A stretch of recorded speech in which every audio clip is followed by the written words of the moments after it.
Okay, welcome to Small Engine Redemption, Matthew's Shed Shop, neighbors. We just did a video explaining some stuff about crankshaft seals that will get posted. I'm going to do another one real quick, and I'm going to show you guys. This one is complete. Let me get organized again. I don't know why I already hit record, but I did. And so we're going to roll with it. We're just grinding out. We need to buy a bigger building, and so we just have to keep working. No matter how hard my body hurts, no matter how hard no matter how tired I am, I'm allowing myself 4 hours of sleep per 24-hour period right now. That's what my daddy sleeps. Even today, most days, except on Sundays, he sleeps like 45 hours somehow. I don't know. He is apparently some kind of inhuman superhero that doesn't need sleep and can live off of Pepsi and Doritos. Anyways, so there's a reason I've been talking about my daddy a lot lately, and hopefully you guys will get to find out soon enough. So we got this MS250 here with everything new on it. We got new, these are, let's see, I used Pharmatech on these ones, cross bearings, my favorite piston, the Meteor piston. It looks like we got to zoom you guys out, I guess, and caber rings on this one. That is going to be an MS250. I have ordered a Pharmatech top cover / rear handle because the MS250 is rounded, and since it is a 250, I do not want to put an 025 and sell it as an 025 because there is in fact a difference in the porting in these, and a lot of guys like the 025s much better. I personally think the 025s also are putting out more horsepower. The 42 versus 42.5 mil, I don't think I've run two of them comparably side by side long enough, but I'm going to do a video on that for you guys in the coming weeks for sure, as I finish these saws up and get them ready to sell to you neighbors out there.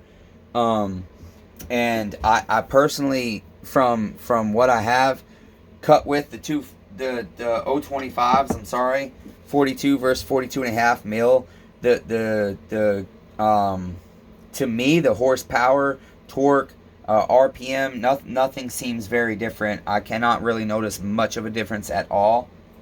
And they have the same porting. Okay, so this video, you guys, I forgot to say the title at the beginning, but we are going to show you how to install your crankshaft seals without a specialty tool. I think I said it at the end of the last video, not the beginning of this one. Please forgive me. I'm tired, but I'm trying very hard to be a man of my word. I have said in my early videos that if we started growing on the channel, and it's still very small compared to some others, but for me it's not, I get tickled pink that I can look and say, wow, I've got 30 subscribers. Wait, you mean that 60-second video got 2,000 views in the first day? That encourages me, and so I'm going to hold up to my word and give you guys continuous content as much as I can, because I'm out here working in the shed shop non-stop.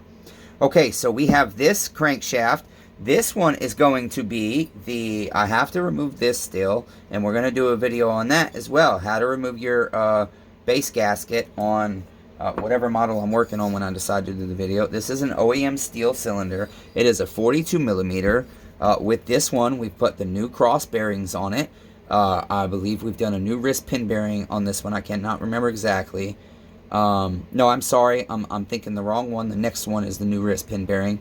This one needs to go here. See, guys, I got ahead of myself. That's okay, though. I like it kind of this way. Sometimes it's raw. It's real. I had another crankshaft here. Oh, we've got to remove the piston from it, and we've got to remove the bearings from it. So I'm sorry, I wasn't there yet with that one. I was going to show you on this one. I thought I had one more, though, that we could put the seals on, because I wanted to show you two different ways, but I'll show you one on one side and one on the other. When you're doing this kind of stuff, I got a little bit of a mess here, but I'm not at the final stages, and I'll replace all this again before we piston, before we put slug and jug and marry them together. Okay, so I know I do have, darn it, you guys, I know I do. I bet you it's in an ultrasonic bath right now. I know I do have one more crank. Okay, so basically there is a tool that Stihl and Husqvarna and different manufacturers make that essentially it is just a little thing. And you guys, I don't have them. I don't waste the money on them because I don't need them. I much prefer the method I'm going to show you because I work on so much different stuff and it's universal. And it also protects when you, it's a separate one I think on this saw, I can't remember, when you slide your crankshaft steel on this side. I better make sure you guys can see, I haven't looked. There is that little lip there, and if you just try and slide your seal over that right now, what'll happen is you'll get what's called a protrusion. You'll take your ring. Okay, where's my pointer?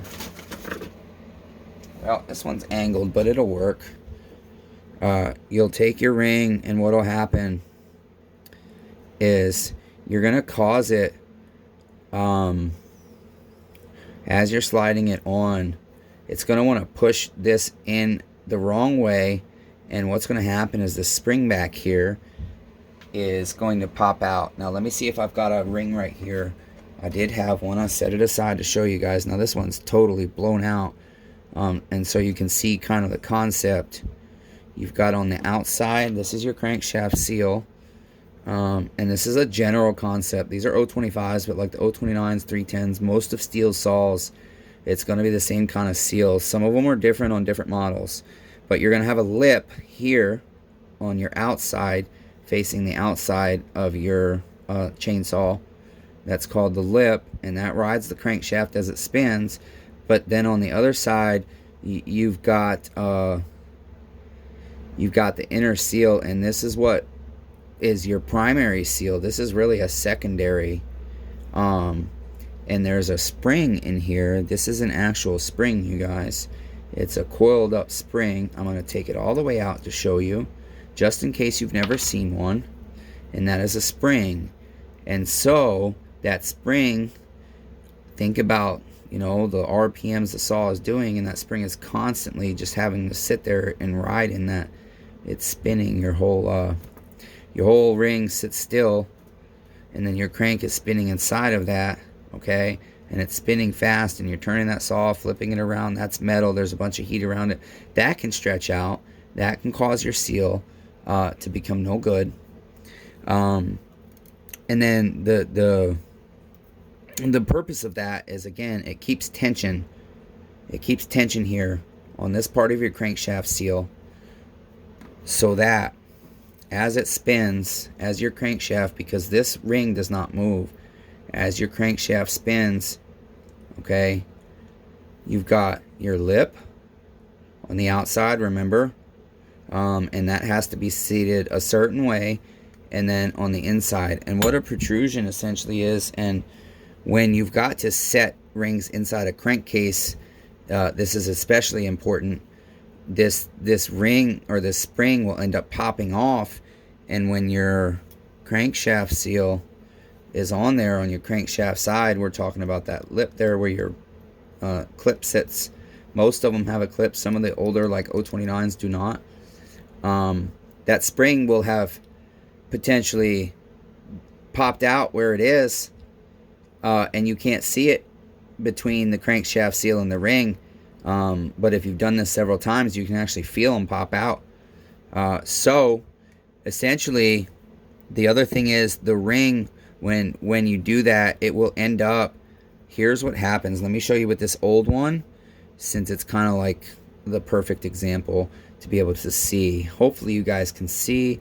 I know the lighting's not the greatest. I bought a bunch of lights in the shed. I still can't see. But anyways, oh, I thought this one was a little more pliable than that. It's not. So I'll tell you guys what we'll do. Bear with me.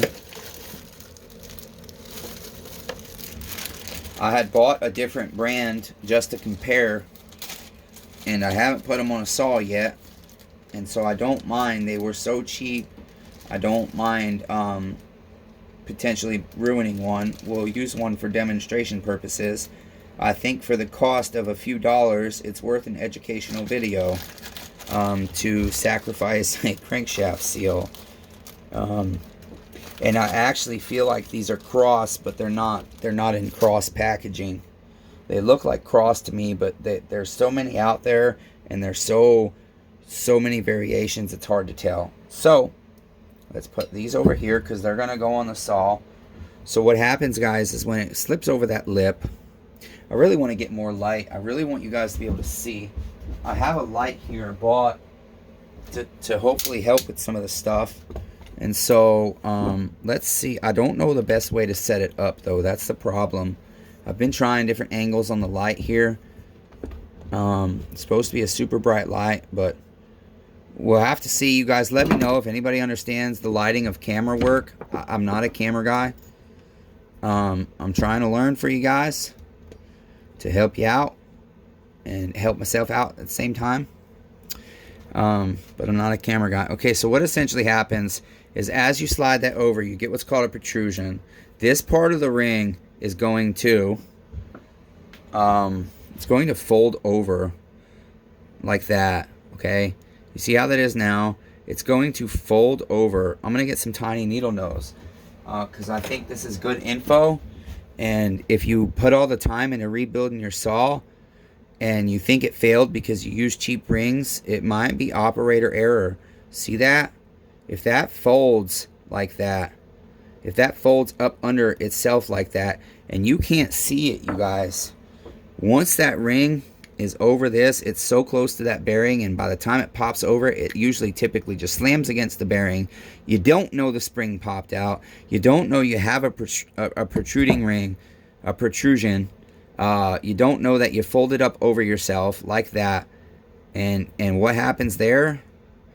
I got to make sure I mark this with a bunch of red so I don't use this ring on a saw. What happens there, I really wish I could see the screen better. Okay, I think you guys can see it. This camera on this Galaxy S10 actually has impressed me. It's me, the angles are wrong. I'm not in view usually on some of the videos I've done. So it folds over, you've got a protrusion, and what happens now is once you've popped it over that little lip, the impact is, boom, the spring pops out. You don't know because it's sitting on that against your bearing like this. They're very close together. And unless you pull that back off far enough to see that spring, which just fell out, you never know. And then you put your saw all the way back together. You put all this effort and time in, and all over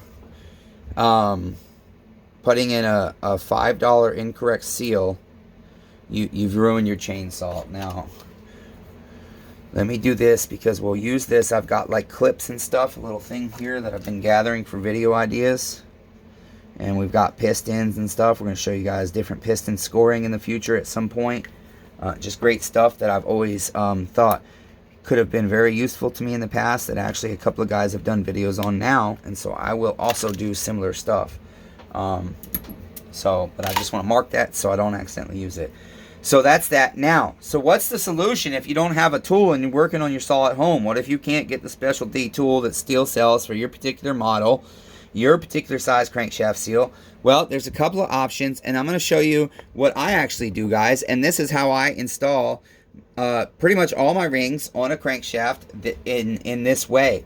Again, some rings, like in an 028, you press into the crankcase, and I've seen guys do it all kinds of awesome ways.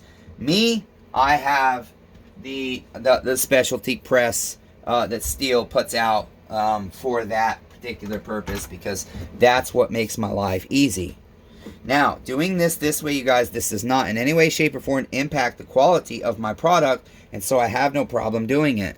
So the two options I'm going to show you is, the first one is you can get yourself a soda can and cut you a piece of aluminum, and you want it to be, for me at least, I like it to be just a little shy of the full width around. I like to have a little bit of an opening so I can see my ring and make sure it's not catching.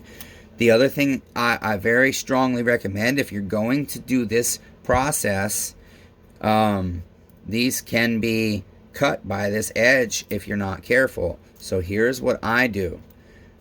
You can do it on any surface you want. I've got an anvil over my bench over there. I think for sake of not moving the camera around a ton, I frequently take my tin and I frequently flatten the edge out on both sides like this, and it's just a matter of taking the time, and that way you don't cut your ring. So if all you have is a tin can, you guys, take that extra 5 or 10 minutes, whatever, how long it takes you, to do your best to smooth that edge out so you don't rip your seal. Okay, so that's the first option.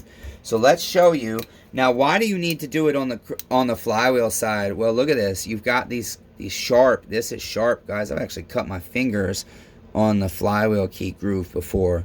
That can cut your ring. So this is to protect your ring. Well, this one first is to protect your ring. Okay, so all you're going to do is wrap that around your crankshaft seal. Or, I'm sorry, wrap that around your crankshaft. And I do it in a way, I kind of like a funnel type shape on this side at least. It's easy for me. And then I recommend putting a little bit of grease or two-stroke, a tiny amount, grease or two-stroke, onto your tin before you do this. And then all I'm going to do, and I'm turning it, you guys, because my crease is right there.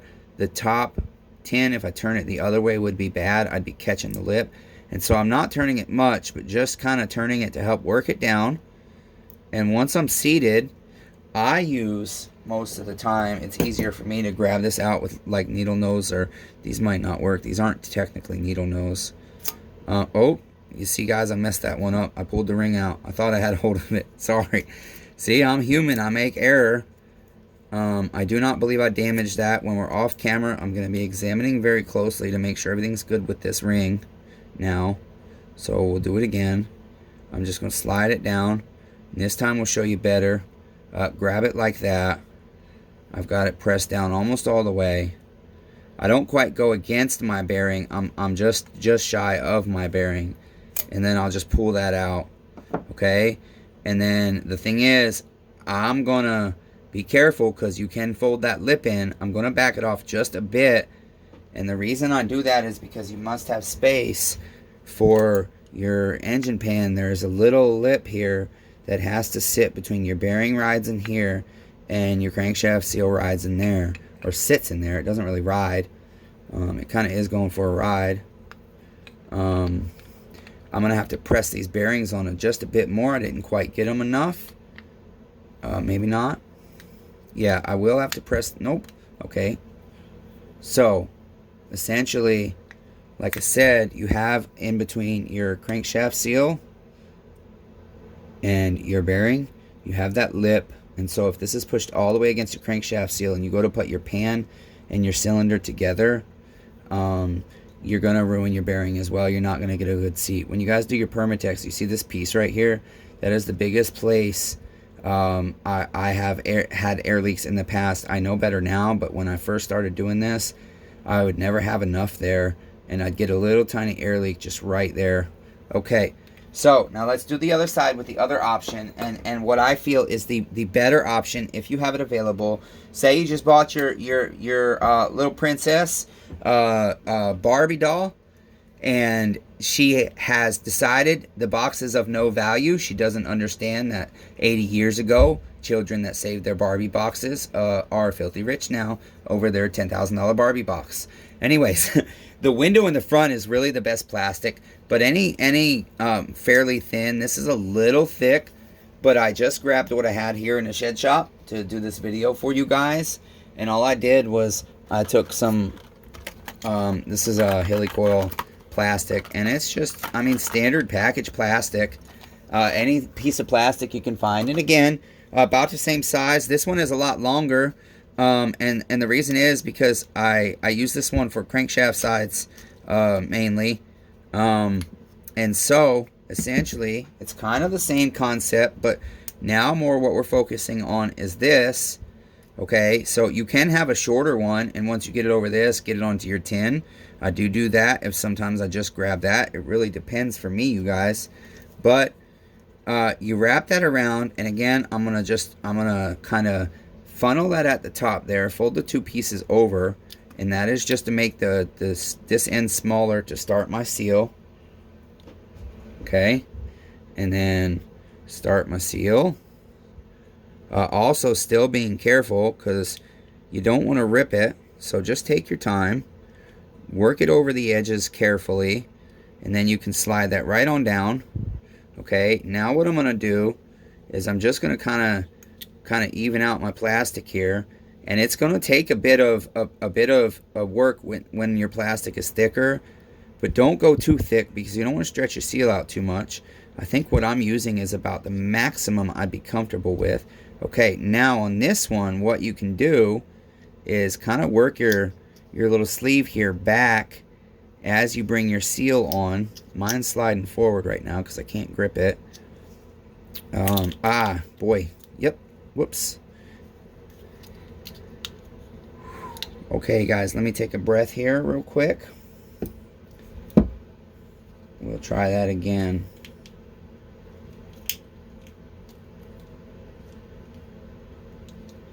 Okay, I was going to try and show you I have put the seal on the plastic first. Alright, I got to rest it because I shake, you guys.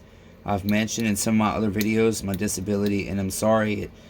I'm trying not to let it discourage me, but it does discourage me sometimes. I'm a man, and so a man is supposed to be able to work. And so when it interferes with my ability to function as a man and pay my bills, it can get me a little frustrated. But okay, we're gonna stay encouraged. There we go. Okay, so I'm gonna work that over my sleeve again.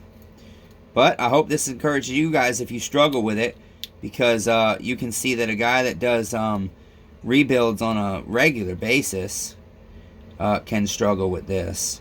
But I don't feel this is a $10 tool I really need to buy, because then I got to buy another $10 one and another $12 one and another $16 one. And by the time I got all the Stihl's ones, I'm like $200 deep. And instead I got a free piece of plastic or a free piece of tin. And it works great. Well, I hear the cock crowing and the school bus backing up, so I'm supposing it's about 7:30 in the morning. And that's it, you guys. That is how you install the crankshaft seals on your Stihl 025 MS250. We could go well beyond. There's many models. The MS311, let's see, not the 441, sorry. The 311, the 391, the 271, the 270, the 260, the 310, the 390, the 029, 029 Super. There's so many models that if your pan and your cylinder come off and your crankcase, and even if you're splitting your crankcase, no, I don't know many situations where that would apply. I suppose it would mainly be when your pan and your cylinder come off separately. Your crankshaft is outside of your crankcase, essentially. This can work on so many different models. I really hope that was helpful to you guys. I would greatly appreciate if you would like the video, if you enjoyed it. Even if you didn't like it, darn it, we're trying to grow the channel. And then if you guys would comment down below what you think, that is what I enjoy the most. The few comments that I get on the channel so far, I really enjoy the engagement with you guys, with my neighbors out there, wherever you might be. And then if you guys would subscribe to the channel if you haven't already. Those that have subscribed, thank you very much for being here. I definitely appreciate it, especially my geographically close neighbors. And then if you guys would hit the bell notification and turn that to all so you get all of the new content. YouTube's default is personalized, I've noticed, at least on mine. So click on all when you click the bell, and then you'll be notified every time I post a new video. And I hope to help you guys learn. We're going to do a video at some point, I think, you guys. I'm going to show you ways I'm going to call it ways not to install bearings on your Stihl chainsaw or on your chainsaw. And I'm going to show you ways that a guy that is only got one saw and has to work on it and doesn't have the expensive tools to press a bearing on, ways he could potentially do it if he had to, but I'm going to absolutely recommend against the ways I'm going to show you. Thanks, guys. We'll see you next time.